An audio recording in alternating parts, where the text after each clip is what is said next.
commencement speech that I gave at Pine Manor College in January 2010. You have just received an MFA degree in creative writing, so I assume you already know how to write. I hope that's a correct assumption. But you want to accomplish more. Prominent authors are always willing to offer advice on how to accomplish your goals.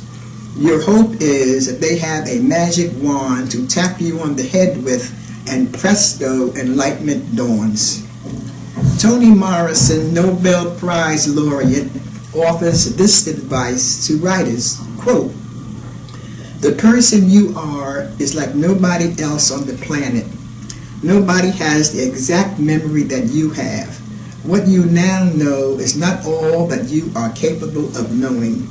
You are your own stories and therefore free to imagine and experience what it means to be human without wealth, what it feels like to be human without domination over others, without reckless arrogance, without fear of others unlike you, without rehearsing and reinventing the hatreds we learned in the sandbox," unquote. I might add that we write out of the totality of ourselves, what our experiences have led us to believe in, where our passions lie, what we like, dislike, love, and hate. James Baldwin, another esteemed author, states that we write to change the world, knowing that we can't. But one of our duties is to conquer the great wilderness of self, to illuminate that darkness so as not to lose sight of our purpose, which is to make the world a more humane place. All of these authors are giving us expert advice. The solution is not outside ourselves, but within. The great wilderness of self I had to conquer was a deep feeling of shame and degradation. I started school when I was 4 years old and knew at that early age that I was not quite acceptable to many white folks. My father was a janitor in Brooklyn in an all-white neighborhood, and I was the only black child in my class. There were no black teachers in that school, nor the ones I later attended down through the years, including New York University, where I was told that the slaves were lucky to have been brought to this country and civilized, that we were docile and lucky to have a master to take care of us. I was so embarrassed, so filled with guilt and shame, that I wanted to sink into the floorboards and disappear, even though I knew other stories my father had told me about the South. His father, born into slavery in Charleston during the Civil War, was an infant in his mother's arms when his parents, along with 6 other enterprising slaves, slipped away from their masters one dark, moonless night and stole a canoe. They were attempting to reach freedom in the form of the Union fleet 7 miles away, which was blockading Charleston Harbor. The slaves rowed silently, the only sound the slump of their paddles hitting the water. They passed the first Confederate fort guarding the harbor and the second one. They were approaching Fort Sumter, the most formidable and dangerous, when the baby woke up, started to wail, and would not stop. "Throw him overboard," the leader of the group ordered. "He's a danger to us all." Frantically, the mother freed her breast and stuck it into the infant's mouth. He sucked greedily but silently, the only sound again the slurp of the paddles hitting the water. The canoe inched past Fort Sumter, and hours later reached the Union fleet. Free at last, the slaves cried in ecstasy, free at last. That was my great-grandfather. I was conflicted by past heroics and present rejection, by distortion and lies, and so I began a quest to seek out the truth. My research was mammoth and impressive. Armed with facts, I began to write about the accomplishments of black people, short pieces at first, which were published in small periodicals. I had to convince myself, perhaps, and others, that we were worthwhile. Then came historical books for children and my novels. No African American can read my epic book on the Civil War and ever again be ashamed of their slave heritage. Before and during the Civil War, the struggles black people waged to gain their freedom and their contributions to America, to the world, are stupendous. And so it was that I wrote my way out of the wilderness. Later, I taught creative writing at Sarah Lawrence College and at Houston University, and I must admit that I made some of my students cry, two in particular, a young black girl at Sarah Lawrence and a 40-year-old white woman in a graduate class in Houston.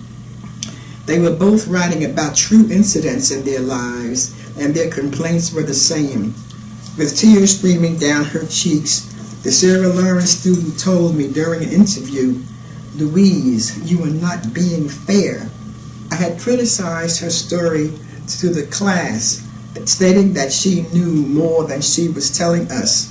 I repeated that again, and she replied, "If I write the truth, I'll be crying every step of the way." "All right," I counseled, "rewrite it and cry." Both students rewrote their stories, which later won prizes. We writers have to tell the truth, even if we cry every step of the way. In our poems and essays, children's books, short stories, and novels, tell the truth the world needs to hear to counter our divisiveness. We have divided and subdivided our individual selves according to our nationality, our religious beliefs, our economic status, our political persuasion, the color of our skin, the texture of our hair. But actually, we are the same everywhere. Collectively, we have divided God's green earth into separate countries with opposing ideologies, each one trying to subdue the other. Tell the truth the world needs to hear to counteract our propensity towards violence, rape, and war. Violence and rape go hand in hand. The more war-torn and violent we are, the more crimes are committed against women. Rape, human trafficking, and forced prostitution encouraged for the rest and recreation of soldiers. Tell the truth about the destruction and mass murder of war itself, motivated by fear and greed and the desire for power, and include the torture and terror inflicted for religious reasons down through the ages. The 20th century historically was the most violent one on record. More than 100 million people died a violent death at the hands of their fellow human beings. And the 21st century seems to be continuing that trend with its endless wars on several continents. Dwight Eisenhower, former president and former commander, stated, and I quote, "Every gun that is made, every warship launched, every rocket fired signifies in the final sense theft from those who hunger and are not fed, those who are cold and not clothed. This world of arms is not spending money alone. It is spending the sweat of its laborers, the genius of its scientists, the hopes of its children. I hate war as only a soldier who has lived it can, only as one who has seen its brutality, its stupidity, its insanity." Unquote. Tell the truth about the violence we humans are inflicting upon other life forms and upon the planet itself. We are destroying oxygen-producing forests, polluting rivers, oceans, and the air, which can only result in our own destruction, if unchecked. This is warfare against the very environment that sustains us, the ecological system where we humans, animals, and other organisms live in mutual relationship with each other. We are on top of the food pyramid, but greed and neglect is poisoning the life force below us that we consume, which causes us to be disease-ridden. The earth itself cries out in self-defense. The least we writers can do is refuse to add to the world's insanity. I am an activist, a peacenik. I have participated in anti-war demonstrations on the West and East Coast and in the civil rights struggle of the 60s in Bogalusa, Louisiana, where I encountered the Ku Klux Klan. In New York, I was active in the campaign against apartheid in South Africa. There was a cultural boycott against that country, and we were instrumental in persuading Muhammad Ali, then the heavyweight champion of the world, not to break the boycott and accept South Africa's invitation to fight there. In that regard, I was invited to speak at the United Nations.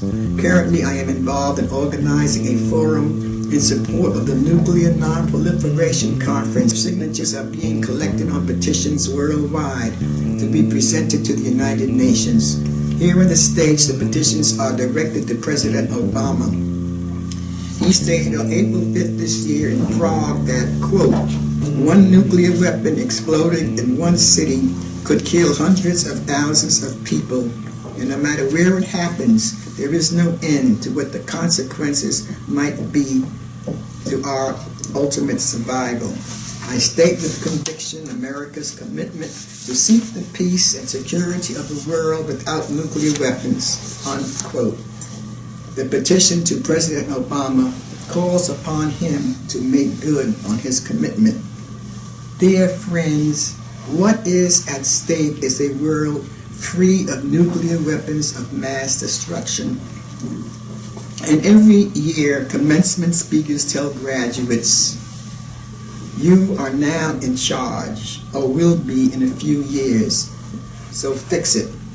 My generation and previous ones have screwed up the world big time, shoring up our illusions of strength by preying on the weakness of others. And we give our children toys of war, tanks and guns and violent video games, programming them to be fodder in our continuous wars.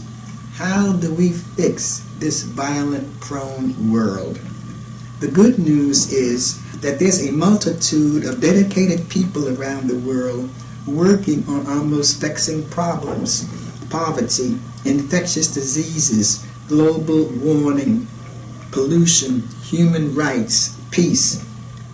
This may be the largest movement ever composed of ordinary people: teachers, students, doctors, engineers, farmers, artists, environmentalists, etc. The world is changing. No longer are the so-called developed countries, the United States and Europe, making decisions which affect the rest of the world. But the developing countries of South America, Africa, and Asia are demanding that their concerns be addressed. Yes, the world is changing, and graduates are on the cutting edge of this global phenomenon of change. You can make a difference. Your pen is mightier than the sword when used to make this world a more humane place.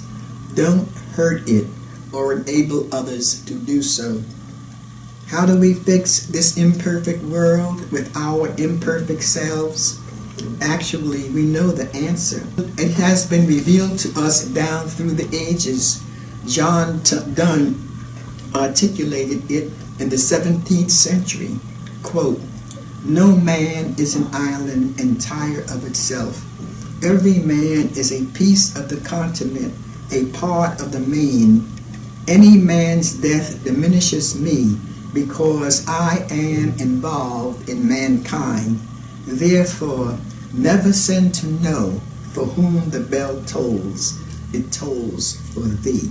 Unquote. We must learn to forgive ourselves for all the hurt and pain we have caused ourselves and others. Forgive ourselves for those actions that have filled us with guilt. Forgiveness is the remedy to alleviate our self-imposed guilt. which is so distressing. Then our love and forgiveness for ourselves can expand more fully to family, friends, and neighbors, wherever they are, in our backyard or across the 7 seas.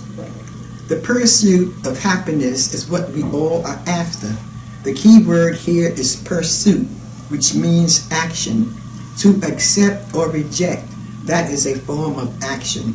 Reject the insanity of humankind, which has turned its genius into perfecting weapons of mass destruction.